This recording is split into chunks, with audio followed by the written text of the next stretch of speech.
Hello, everyone. So thanks for joining me today. Just wanted to come online here and give my thoughts on the game that just finished, the Milan Juve game that finished 0-0. Quick takeaways is the fact that the game was boring. Now, let me restart and kind of give a holistic opinion. First reaction of the game, it was boring. The game lacked offense. It lacked creativity.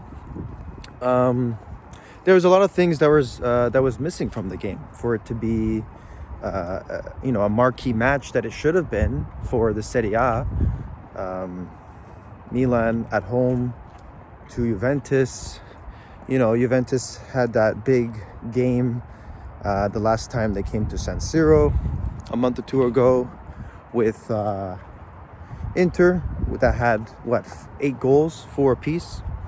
And then Milan goes to Madrid and they beat Madrid convincingly on the scoreline and in the gameplay. I think that was arguably one of Milan's best games in recent years. And so coming into this game, and then also, Milan, the other good game of the year was against Inter, again at SIRO. So now Milan is not coming into this game in good form. They drew last week or two ago the Cagliari, which Fonseca even, I guess, predicted, because he said it's more difficult, playing these Italian games away in Monza and Cagliari and whatnot. And it's true to a degree. They play very good defense. They may not have the star players, but they definitely know how to listen to tactics. Italian teams are good with tactics. Overall, you're going to get a good team that will, defend as a team and attack as a team in some regard. But let's not get carried away with that. That's another discussion for another day. What I wanted to talk about is mainly the fact about this game, how in an isolated event, this game is not that bad of a result for Milan as it may seem, because Milan is not in good form, but they didn't lose the game. Okay, I think it would have been a much, much, much worse result if Milan walked away from this game having gotten the L and the loss. Now, it's a draw. You still lose 2 points, which is not good. But it doesn't, I think for the team's mentality, it doesn't register as a loss is a good thing. The upsetting part of it is the flip side, how just one goal would have won the game for each side of the team, each team. And, now it begs the question, okay, well, Juve comes to town and it's a 0-0 draw, of stalemate of a game. Neither team had real offense. So 0-0 is okay, I guess. But only one goal would have got the W and the 3 points against Juventus, which would have been very good in the standings, a head-to-head match. And why didn't they do that? Now, this is going to go into my analysis of the players and the style of game they actually conducted. I don't think Morata is a goal scorer.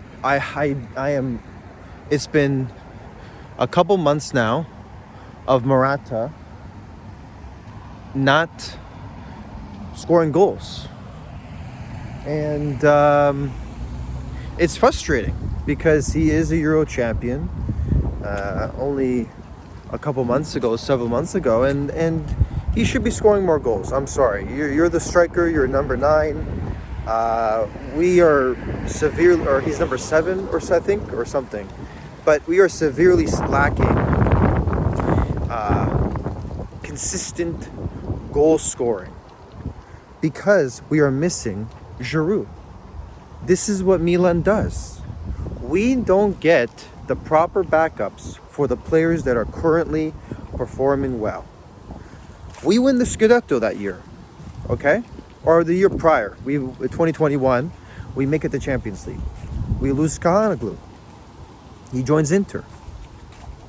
No replacement. The year following, we win the Serie A. Great, fantastic. But who was our midfield? It was Tonali, Benacer, and Kessie. We win the Scudetto and Kessie goes. Okay. Boom. And then the year after, 22-23, very tough year. I think the team had a lot of pressure and a lot of responsibilities across all the competitions to perform at a high level, and they did not. And they, at the end of the year, sell Tonali. And along the way, Benacer picks up an injury where that was a little over a year and a half ago at this point, and he's never been the same, and he's currently not playing for the team. So our three midfielders from the Scudetto winning team season are not currently on the team. They have not been replaced. Olivier Giroud left at the summer that passed. He's not been replaced. So that's like 3 or 4 players that were like key to Milan in the last several seasons, not been replaced. Reinders is good, Fofana is good, but today is a good example of what does Loftus-Cheek bring to the table. I'm sorry. He's a good midfielder, maybe a substitute for 10 minutes a game, 15 minutes a game. He can play Coppa Italia games against Cesare or whoever. But we need players that can have impact. I don't understand what Loftus-Cheek does on the field in this format. He doesn't provide goal-scoring threats. He doesn't provide responsible defending. He actually, I think, is late to a lot of situations on the field. And then you have on the other side today, Fonseca starts Musa, who is doing the best that he can for the player he is and the skill level he is. But all the crosses he did today were to no one. It's just, why are we crossing the ball if we can't cross the ball? Why are we crossing the ball if we can't cross the ball and there's no one on the other end of it at all? It's not going anywhere.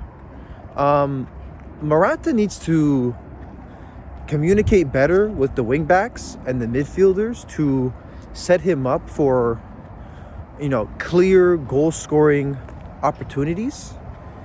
Make it easier for them. Now, I will give credit to Juventus today. Their defense and their entire team was defending together as one. They were really doing very well, keeping Milan really pinned back.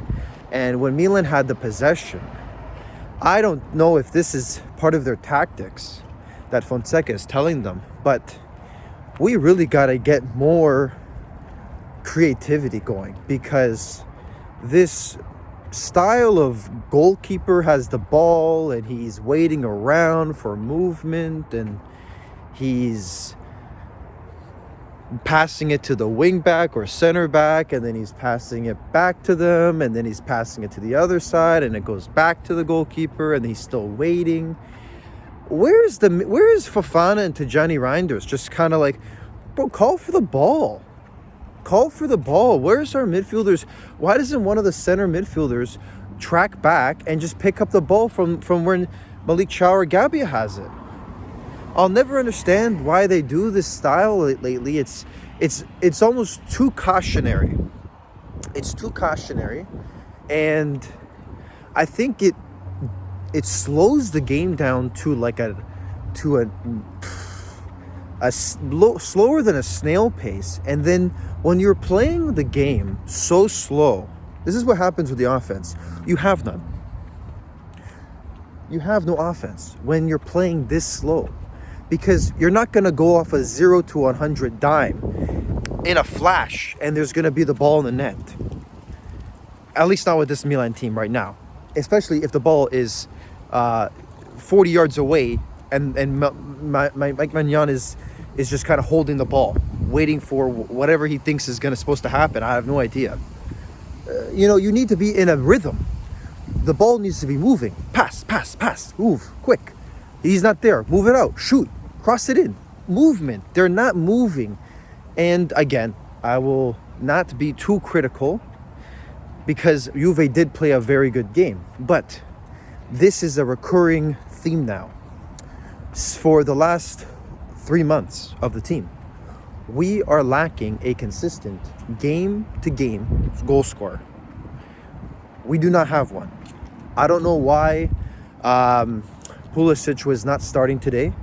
I think the only reason I could think of is because he just came back from international and he may have just played a game a couple days ago with the States and he's just too fresh of a 90-minute game where he, when they go to internationals, especially for a player like Pulisic, he is going to be exerting a lot of energy on that front in those games for the national team. His national team. He's their best player by far. And so, okay, he can't start today. But even that, he comes in, and I think his positioning was not... I think it could have been better. I don't know if I necessarily like... See now, if you put Pulisic where he came in today, I think he went more central because it looked like Fonseca took off Musa on the right mid to put in Chukwueze, and then he put Loftus-Cheek out, which was playing the left center mid, and he put in Pulisic for that. But yeah, so his game was a bit too narrow, and Pulisic was looking for, he needs more link-up players. Him playing central in that role, I find he's too close to Morata and Leao, where they kind of nullify each other, if you know what I'm trying to say. There was many plays where I think there was a breakaway where Pulisic was on a run, and it just kind of, his trajectory took him left, but he kept on running, and Theo Hernandez was right beside him, and then the way Pulisic was running, he did kind of run into the field of Leao. But Leao, go behind, make a cut across. Why are you, if you see Pulisic is running your way, you should get in the rhythm and run behind him, so that if you can cross, it's a diagonal. He's drawing players to the left. You go behind. You bring players to the center. They can't cover both of you because they don't know which way you're going. You have to create confusion. You have to create you have to disrupt the midfield. You have to disrupt the defenders. If Leao's on the left wing and you're running to him, what do the defenders know exactly where you're going? You're covered immediately, and that's what happened. The ball Pulisic got pushed into the corner. He couldn't move nowhere, and Leao had the ball stuck. He couldn't make a pass, and this is what they do. They cycle the ball back to the wing back, to the center back, and they try again. But they try again on the other side, and Chukwueze gets the ball and he swings across to no man's land. I have no idea what was on Chukwueze's boots today, but man, it was pretty. His crosses and ball placements were just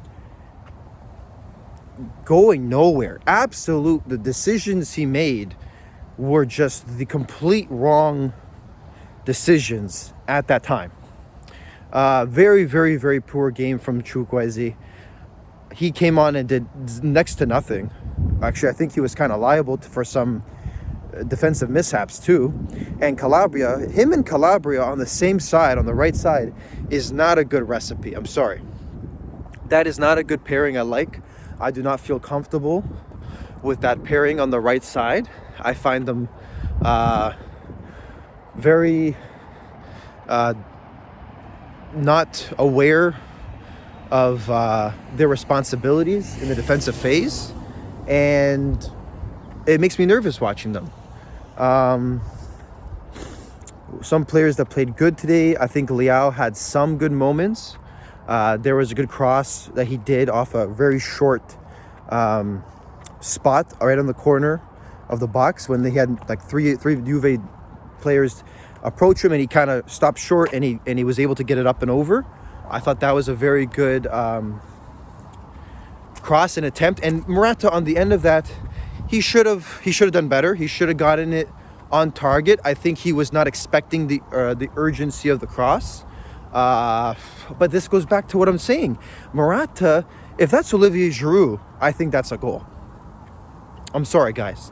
I think that on that cross, because even the commentator said Morata should have done much better there, because Cambiaso didn't even jump, and Morata had opportunity to nail that. He should have nailed that, but he didn't. Giroud would have done much better, and I think we're seeing some gaps in the team. But let me digress. So the players, they did what they could. Juventus, credit to them again. They did play a good game. It's disappointing, guys. I don't know what to say. It's just, I'm not really terribly upset about the result either, because I think I'm kind of now getting accustomed to what the season's going to be, unfortunately. And it's like what a lot of other pundits are saying. Milan is just kind of in a fluctuating point. It's very strange. The season started middle of August, and we're 3 months after. And thank God, guys. Thankfully, we are done with this Nations League now. Oh my gosh. I don't know about you guys, but I've not been really enjoying the Nations League. I don't get it, to be honest with you. I don't understand what this tournament does or satisfies. We just had the Euro Cup finish 2 months prior. Spain is the current European champion. What does this Nations League prove? I don't get it. I don't know what this trophy means. Is the finals to next year, or is the finals I made the wrong time to cross. Or is the final, I don't get what, if someone wins it next year, are they the new Euro champion, or are they better than Spain? I don't necessarily know.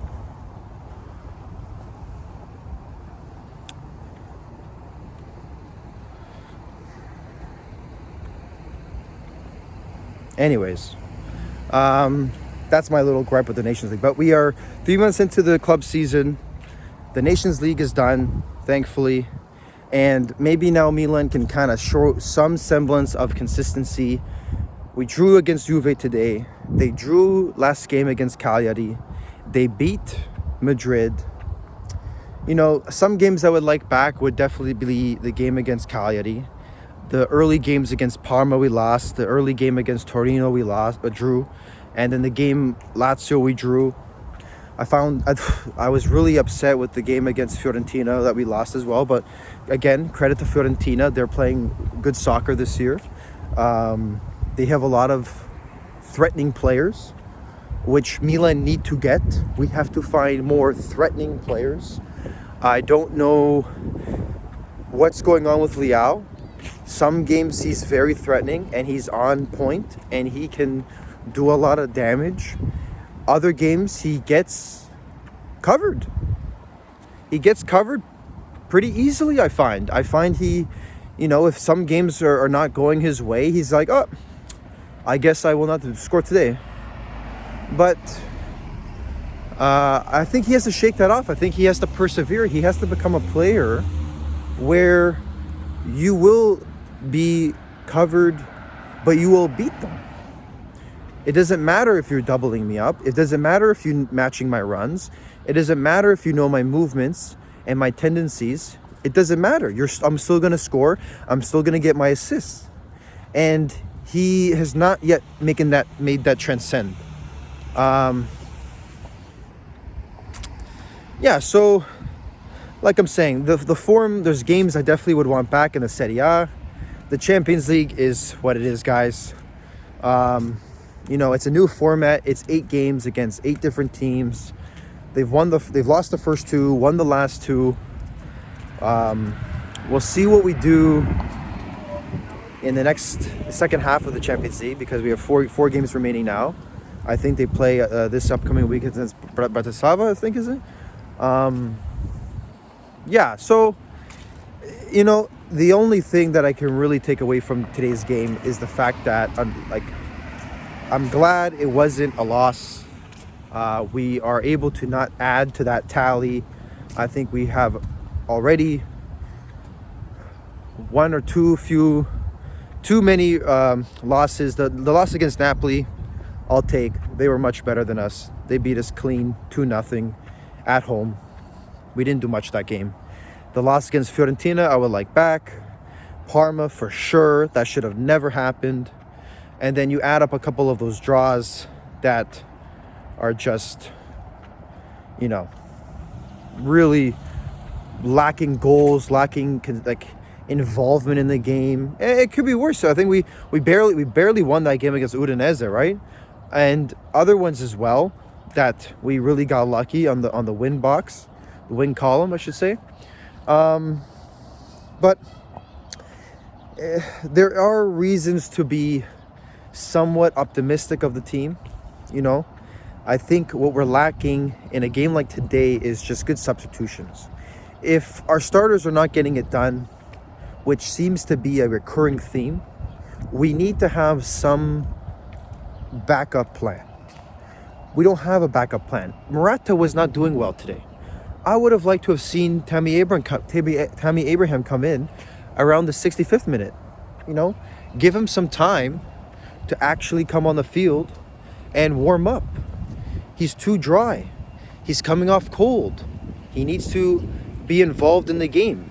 Now, again, this could be a player that's also going under injuries. I don't know. But that was something I would have liked to have seen, because I didn't see much from Morata for most of the game. And we don't really have a backup for Leao. Okafor is doing his best, but the games that Okafor has started, it's shown that it's evident it's best maybe in this role as a super sub, possibly. All in all, I think the player of the match, I will say, our defense, we're good. Our defense was much better today. At least we didn't get scored on and leaked all these goals that we're used to right now. Gabia, Militao, and Mike Maignan, credit to them. Theo played half decent today for sure. And so did Emerson, although there was one play where it was very risky. He could have given away a card or a penalty. I miss the Leao of a couple years ago, guys. I do. He was much more offensively acclimated, and he added another dimension where if Leao is not, if Leao is not on his game, then Theo would back up and show up for him. And we're missing that